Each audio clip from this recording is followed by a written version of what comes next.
Hey, this is Matt once again. Welcome back to the video. This is another paid request, this time from Dale. Thank you so much for that. And for those interested, requesting pretty much any type of videos, topics, reactions, commentaries, reviews, re-reviews, what have you, feel free to send it either directly to my PayPal or join my Patreon. Both links are down below in the info box. It could be for pretty much any type of video. Also, if they're watching, a shout out to the guys at Dead Pit for this shirt.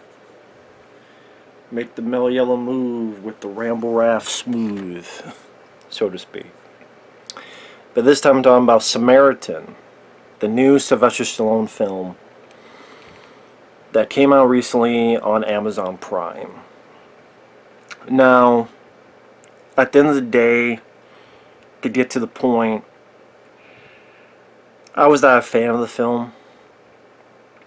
There's maybe 5 or so minutes that I didn't mind.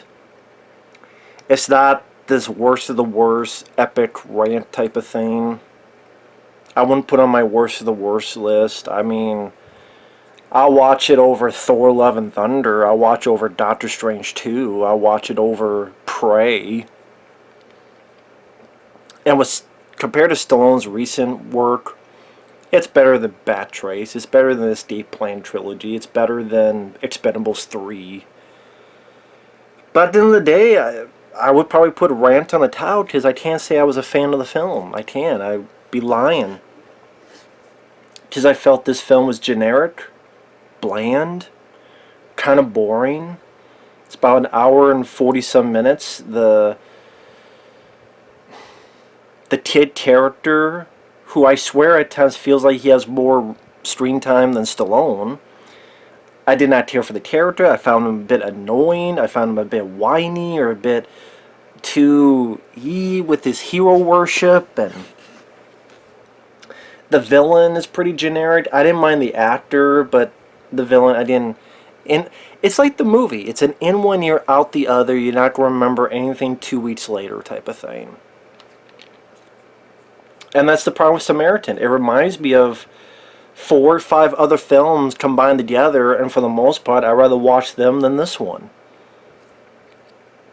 And if you wonder why I keep looking over here, sometimes I write little notes just so I don't forget certain names or lines of dialogue. If you could come back to me, camera, thank you. The thing about this film, and in my computer, it's complaining about this. It's like, hey, let me have my opinion. Well, yeah, what's your opinion? Oh, the sound of silence is alley, which is, I think, what, by the end of the year, is going to be what people think of Samaritan. The sound of silence, because no one's going to remember the damn movie. This is a film that I guarantee you has some type of backstory behind it. Why do I say that? People might forget or might not know, this film was supposed to come out 2 years ago. 2 years ago. It was supposed to come out November 2020. Then it was supposed to come out December 2020. And then there was silence. And then remember, it was supposed to come out 2021, like in the summer, like June. And then complete silence. I remember even talking to my friends, whatever happened to that movie Samaritan? Remember? I don't know. They had this release date and it just went on by like a tumbleweed down the road, just. And at first, I guarantee this was supposed to be an R-rated film, and at first it was supposed to be a theatrical film, and it became neither. And when I say I'm not talking about like, oh, it got in 2-3 theaters. I mean like nationwide theaters, because this was done by MGM United Artists, as well as Sylvester Stallone's production company. And Stallone wants to be back in theaters. I think that's one of the reasons he doesn't retire, because he feels like he needs to keep working, and he wants to, if he wants to end things, he wants to end on top, and that's why he went back to do Rocky with Creed films, and a Rambo 5 that wasn't needed. There was talks of Rambo 6. And then lo and behold, like I said, from June 2021, past its release date, no one knows what's going on. And lo and behold, MGM got bought out by Amazon. That's why this was on Amazon Prime, because Amazon bought MGM. Amazon has it. So they released it on Amazon Prime. And the movie, I know it's like 5 minutes in, and bear with me, it'll be long-winded like I usually do. I'm a fan of Stallone. Despite what people want to say, I am a fan of Stallone. I've defended the guy for many years. I'll defend Cobra. I'll defend ICU. I'll defend Daylight. Despite some of the annoying characters, I like Stallone and the action and spectacle and that. I love Tango and Cash. I love Over the Top. I love all of the first 4 Rambo films, including Rambo 3. I always thought that was underrated. I love a lot of the Rocky films, Nighthawks. I even like Oscar. I love Cliffhanger. I love Demolition Man. Those are 2 of my favorite films of the 90s. But this is, when I say it's generic, when I say it's bland, it's a watered down PG-13, and when I say it's a lot of ideas kind of put together, it's a blend of Unbreakable, Hancock. Some bits remind me of Universal Soldier. Some bits even remind me of Last Action Hero. Even a teeny bit of Steel with Shaquille O'Neal. It's like all these films combined together, and I mean, this is better than Steel. But the other films I mentioned, I would rather watch than this one. If this was a film that came out in 1999, maybe, and it was R-rated, and you had a bit more of an accomplished director or a bit more of a bigger budget, you got rid of the kid sidekick, maybe this could work. Maybe this would have worked and it would have been refreshing, and oh, it's an R-rated superhero movie, it's Stallone, and he's a superhuman, and there's a story in there that could have been really interesting, and they had a big missed opportunity. And that's another reason that's annoying about this. Not just, I mean, if it was R-rated, that doesn't automatically mean it would be better. There's a lot of R-rated stuff that suck. But I know there's this guy, Jack Craven, who's a very knowledgeable, he mentioned, because I was doing a stream, and he mentioned, oh yeah, it was meant to be R-rated, and there's this one bit where Stallone character was going to be with a shotgun, and fucking blowing away everybody, and big anti-hero. Just, that's what it comes out to be. Obviously that wasn't the case.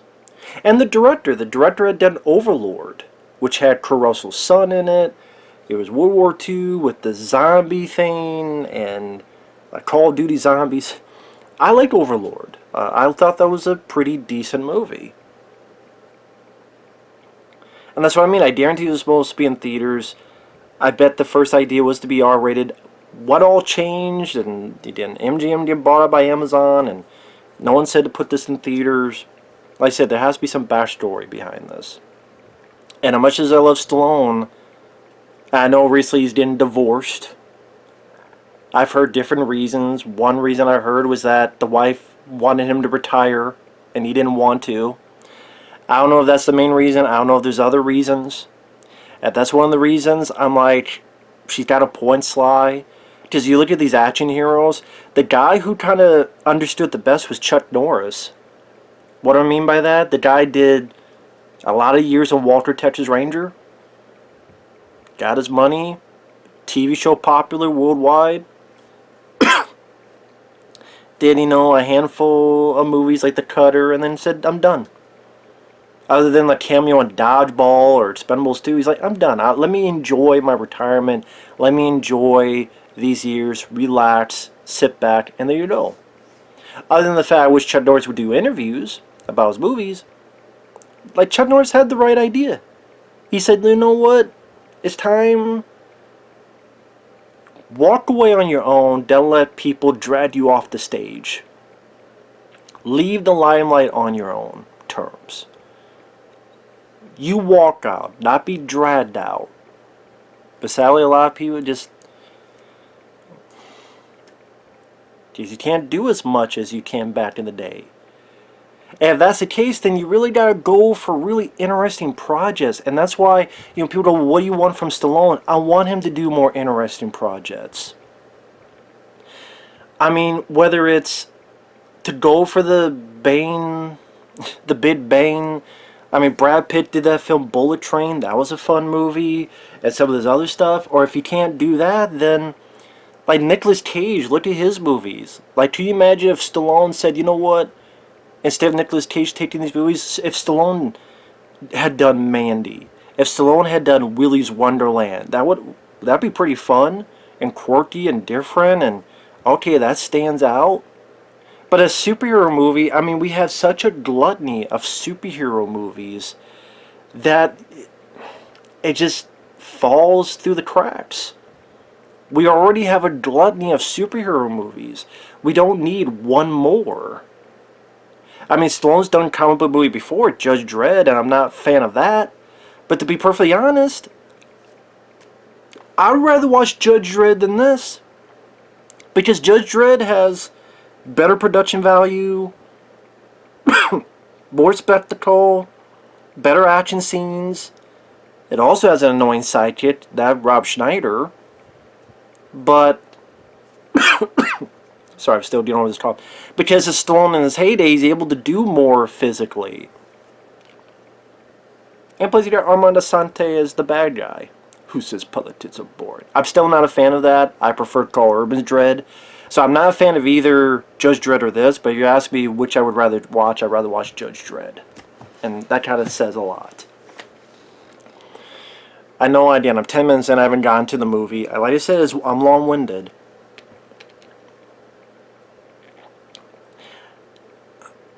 At first, I'm going, Stallone, Bruce Willis beat you to this. Bruce Willis beat you to this in Unbreakable, back in 2000. And that was a movie, because it was more serious dissertation of the superhero mythos, because it was done in a more serious, kind of matter-of-fact way, and the way Bruce Willis looked. And that was a time where, yeah, there were superhero movies before Superman the movie and Batman. It wasn't the gluttony. Yeah, I think before that, you had maybe Blade. It was the same year as X-Men 2000. That was before Spider-Man. That was before Daredevil films and Spider-Man films and Hulk and Constantine and Catwoman, the good, the bad, the ugly, all those type of things. You have the good ones, the bad ones, the ugly films like Elektra. That was pretty ugly. So it still wasn't a been there, done that quality, oh, another superhero film. And again, Bruce Willis, even the way he dresses. Like, Bruce Willis beat you to it, Sly. I hate to be the bearer of bad news. And Hancock with Will Smith, that trying to be superhero, but also bonding with this normal person. When in this movie's a kid, there was it Jason Bateman? It's been a while since I've seen Hancock. And a guy who's a hero, but he also got an attitude, and he'll do things that maybe it's not the most heroic, and trying to be like a matter-of-fact movie where the hero's willing to go the extra mile. I mean, he literally sticks a guy's head up his ass in that movie. I mean, even Universal Soldier, I mentioned that movie because the Stallone's character has to cool down. He's a superhuman character who's got to cool down. In Universal Soldier, you had a superhuman who could do these feats and had to cool down. Only that was ice. Here it's water and ice cream. Last Action Hero, I mean, this kid, I mean, I thought Austin O'Brien was bad, but this kid was really annoying. And you have a kid who's got a single mom, but he's got this worship, this hero worship. Instead of Jack Slater, it's Samaritan. And the kid to Arnold is a kid to Stallone. And again, they both have a single mom, and they both are involved with crime. While Austin O'Brien, someone broke into his home. Here it's the kid having to join criminals to get some money for rent because the mom doesn't know how to pay the bills. So bits of that remind me of Last Action Hero, and even the outfit. Like you see Samaritan's outfit and the hammer. The hammer looks like Steel's hammer. The character in the comic books, and then they made that crappy Shaquille O'Neal movie. It looks exactly like the hammer from Steel, or that crappy John Henry movie with. Don't bother with that movie. So the movie, as it starts off, it's this cartoon, but not cartoon opening. Like, you'll have actual actors, but the background is very trying to be stylized and a cartoon and like color smears. It honestly just came off as cheap to me. That's how I view it. It just came off as cheap looking. I know it's meant to be stylized, but it just looked ugly to me. And it's the kid narrating that there was these twin brothers, Samaritan and Nemesis. Yes, the villain's name was Nemesis. Surprised it wasn't a villain. And these two brothers were fighting, and then at one point they were fighting in this factory, there's an explosion, and they're both thought to be dead. Now, right off the bat, there is a twist in this, but it's a very predictable twist. If you've seen enough movies, if you've seen enough films, you can see the twist coming a mile away. And I'll spoil it, so beware of spoilers starting now. Why are they twins? Okay, you're thinking, why are they twins? What's the whole deal making them twins? Okay, there's a battle, but we don't see how the battle ends. We don't see the finale of the battle. Which seems like a very important thing to showcase when you're going to talk about these characters, and or at least one of them, and how they're doing in their life. And all these, they put so many little clues in there that it's very abundantly clear. You know, whether Sly going, oh yeah, I used to throw people off roofs. Oh yeah, I'm kidding. Or like 50 minutes in, when the kid says, I'm glad Nemesis is dead, and you see Sly's face and his reaction to it and being angry. Like, so much stuff is telegraphed that, spoiler alert, it's not, Stallone's not Samaritan, he's Nemesis. And he had a fight, they were fighting, he was trying to help his brother, Samaritan fell to his death, he did a really bad, young, CG Stallone face, and as Nemesis, he throws the mask down of both of them, and he's done. Because his brother died, and he didn't want that to happen, and people said I had this plan to destroy this. I didn't. It was just a trap. And he was like an anti-hero type of guy. And, you know, that's why Sly's character keeps saying I'm not the good guy and all this stuff. I mean, hell, that reminded me of, remember Alien Covenant with the two Davids? You had the fight, but you don't see the ending to it. And then one of them comes out. I wonder why. That's what I mean. It just... so that was predictable. But they try to make that such a big deal, and when you see it coming, it just falls flat to me. This big blast, you don't see the outcome. Why? Well, because some twist going to happen later. So this kid, which I think was on this TV show Euphoria, this kid was annoying. At times he was whiny. I didn't give a rat's ass about this kid. I just didn't. I didn't care if he lived. I didn't care if he died. I didn't care if he got a pork chop,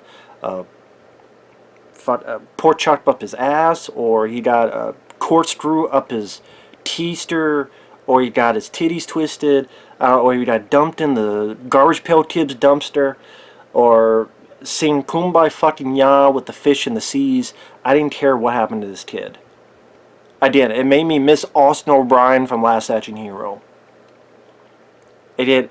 And for the first half hour, Sly is barely in it. He appears once in a blue moon, walking or something, or being a garbage man. But it's this kid with his mom. It's his kid helping out this fat kid steal some wire, or being a decoy while these people steal stuff, and they find that they accidentally stole potato chips, and they get mad at the kid, and then the main bad guy, he's like, oh yeah, shit rolls downhill, huh? And you don't try to roll on this kid? Hey, this kid didn't talk, I like him. And this guy, I forget the actor's name, the character's name is Cyrus, not Cyrus the Virus, Con Air style, but Cyrus. And the guy, he kind of looks like Michael Shannon, and he kind of acts like Kiefer Sutherland. So imagine kind of a Michael Shannon, Zod-looking guy with some dyed hair, but his act is a little bit Kiefer. I don't think the actor did a bad job. It's just written as a very meh character. And he feels that Samaritan only protected the rich, and he's a big fanboy of Nemesis, just like the little kid's a fanboy of Samaritan, and Cyrus wants to follow in Nemesis' footsteps. So while that's going on, and the drama with his mom, and having to pay the mom's bills, and I'm like, is he also going to get a golden ticket too? He gets chased by bullies, and Sly saves the kid. Throws him around a bit. You don't really have any impact, because you can't show anything, because it's PG-13. And then the kid just hounds Sly like a dog. Hounds him, wide-eyed, asks him 18 million questions. I'm surprised Sly wasn't yelling, screaming, cursing at the kid, but, you know, guess they didn't want that to be that type of movie. While the bad guy steals Nemesis items and his hammer that again, stole from Steel, and they get these grenades, and that could mess up the power and cause explosions. They want to cause a riot, a revolution. So the kid keeps following Sly, and he's yelling, I don't believe you! I don't believe you! I'm like, believe my finger in your mouth. It's called a middle finger. I'm going to do this, I'm going to pull you up, I'm going to say shut the fuck up, and then give the kiss ass. And then Sly gets hit by a car, and I laughed my ass off. It wasn't meant to be on purpose, but just the way he gets hit and the CGI, the CGI bumping, it just looked ridiculous to me. The kid asks, are you okay? I don't mind the line. Stallone says, fuck no. He needs to cool down like he's Luke Devereaux, and he showers and gets some ice cream. Now Stallone, his performance, at times it's okay, but at times he just feels tired. I don't know what it is. He just felt very tired. I mean, the guy's like, what, 76 years old? And this is why I hate to say it, and people get mad at me when I say this, these guys cannot do it forever. It comes to a time where you have to end. As in, just let it go. And people get mad at me when I say that, but I would ask, do you really think these guys are going to do it forever? And then when they do stuff, either like we get to see Bruce Willis with his sickness and through these direct-to-video films, or Dolph Lundgren I like, but you tell in each film like he could do less and less fighting and kicking because his hips and all that stuff. Van Damme, you just see just how he slowed down and using more body doubles, and don't get me started on Steven Seagal. It comes to a time like Chuck Norris, like I said, had the right idea. And Sly has some decent moments of acting, but it's nothing to run home about, and I will sing the praises of ICU and his performance in that. Over the Top, Lock Up. This? Not really. I would just go, it's okay. I apologize for the cough.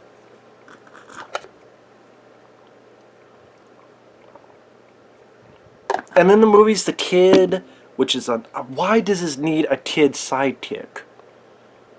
I do think if you were going to do this, if it was Stallone by himself, it would have been a lot more interesting. And that's when you get to that twist. I'm like, why save that for this lame twist?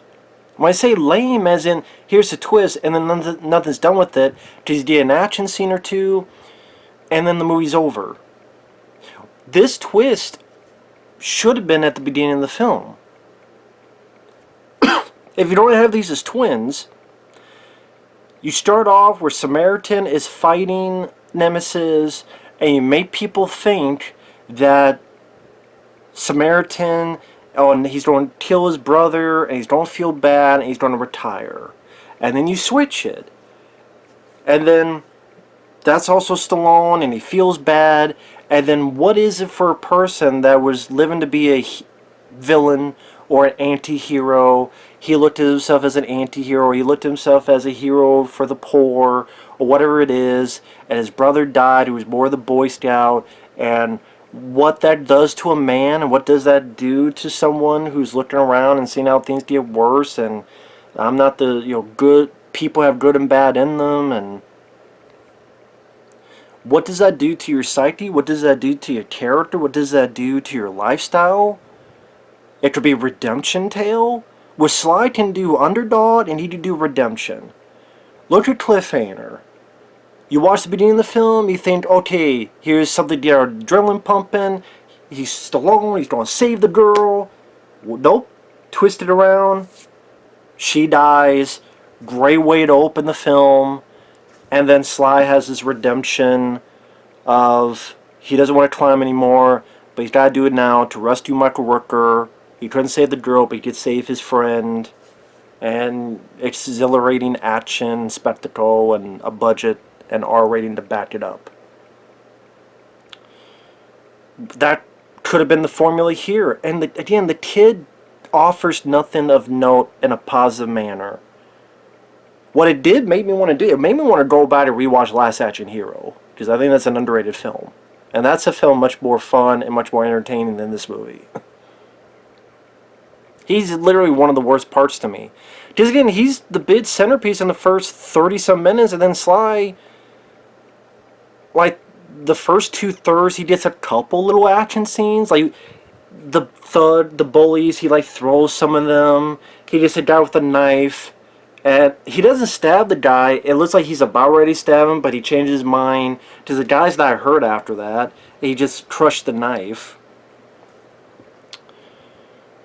There's a bit where some thugs are on him. He fights some. And, they just get thrown about.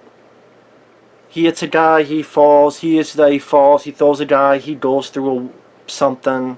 There's a little girl. There's a bomb. He puts a car here as a shield. I mean, it's hard to think of anything to note about that, because when there's 50 comic book superhero films released in the past 5 years, which has bigger, grander, scale action bits, this just not much of anything. And when the story's kind of stalling until the third act, where the kid is trying to get him to admit he's Samaritan, he keeps saying that he's a fan, he keeps mentioning Nemesis, and anytime Nemesis gets mentioned, Stallone, does that. I'm glad Nemesis is dead. Now you just say, well, maybe they try to think, well, he doesn't like that his brother's dead. But again, it just, if he was the bad guy, it all makes more sense to the plot, and that's why it was predictable, among other reasons. I mean, either it would have been more interesting to not do the twist at all, or I didn't do the twist earlier and have a really character-based, character focus on Sly. Because I do think he's a good actor. I think he could give off a good performance. And that opportunity was missed. Because we gotta have some back and forth with this fucking kid. Almost remind me of that Jean-Claude Van Damme film, We Die Young. was just, Van Damme trying to deal with these kids. And I didn't care about the kids.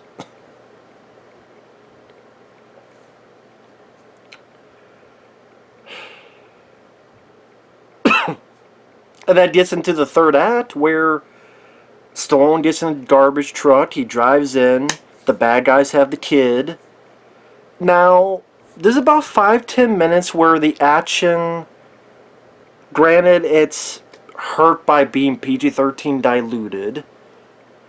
But, I mean, being a kid who's a fan of Sly, it was cool and competently photographed with, Stallone throwing tires, and here's a guy, here's an air tank, and the guy flies off, and he gets smacked around by the bad guy, and he's like, I am the bad guy.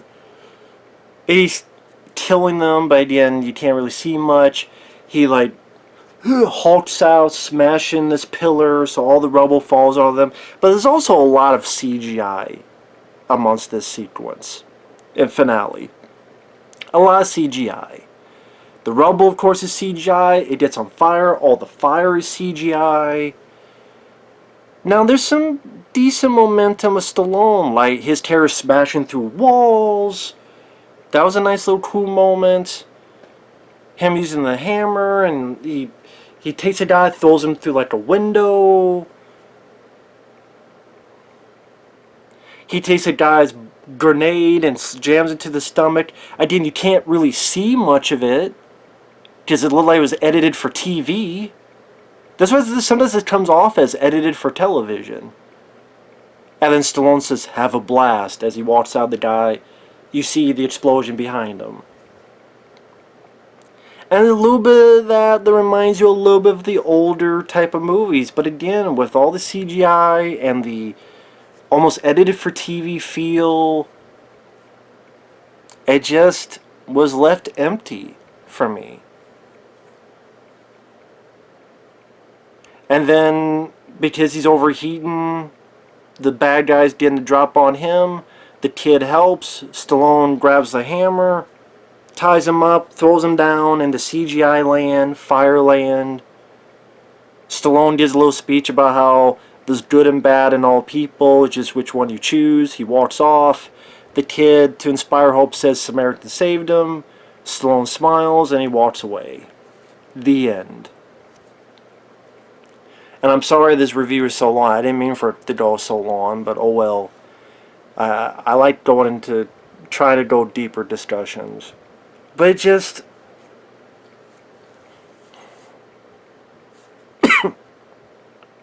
Like I said, it's a missed opportunity. I could absolutely see why this did not go into theaters. It's a VOD movie. I mean, it's not cheap in the fact of, like, Bruce Willis, his recent films, or Steven Seagal direct-to-video films. I'm not saying that way, but it's definitely not up to the spectacle of a lot of the films of today. The plot, like I said, it's forgettable, it's average,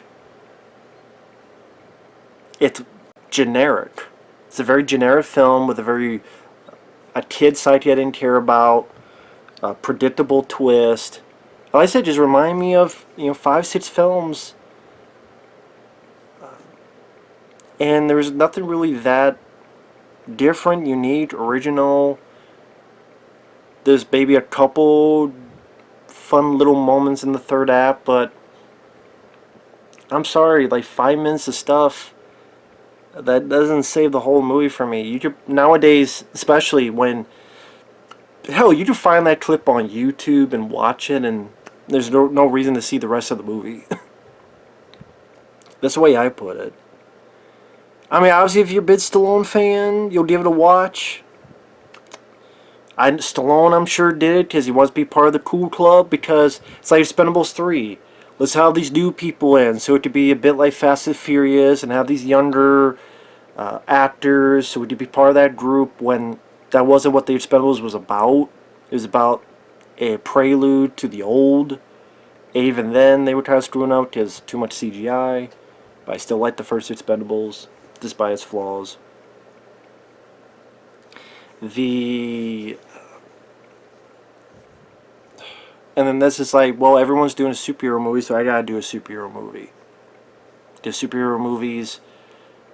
Again, instead of following his own path, or instead of,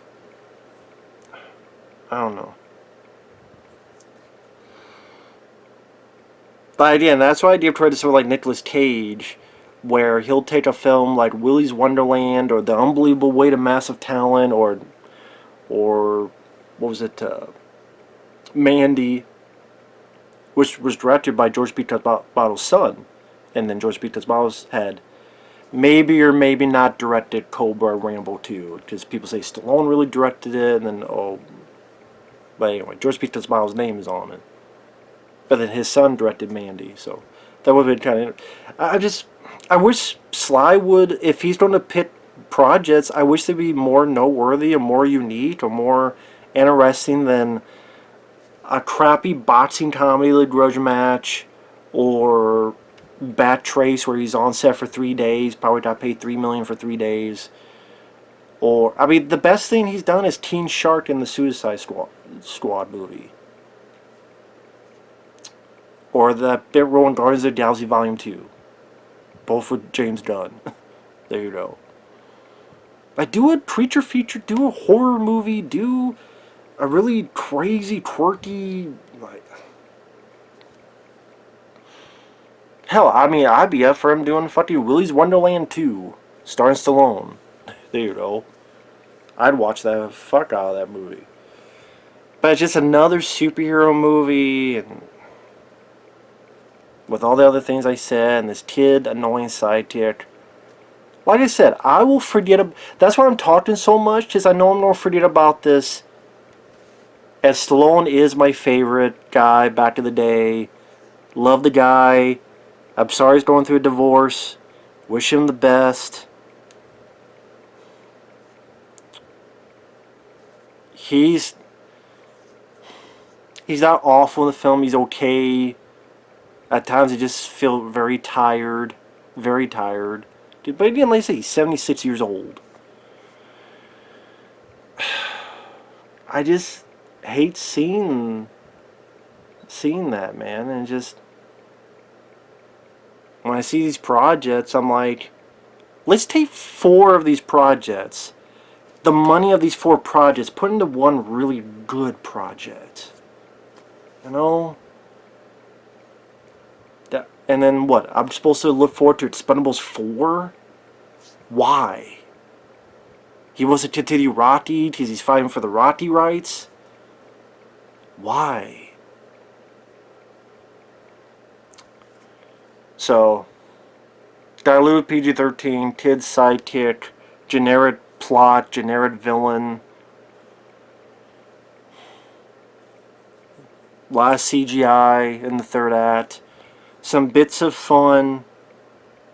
Maybe like 5 minutes. I'm not saying the entire scene is 5 minutes. I'm saying the moments I like put together probably equal 5 minutes. I mean, the whole finale is probably like 15 minutes long, but of that, there's maybe like 5 minutes I could deal with. And like I said, 5 minutes and like an hour and 30-some, hour and 40-minute movie just ain't enough for me.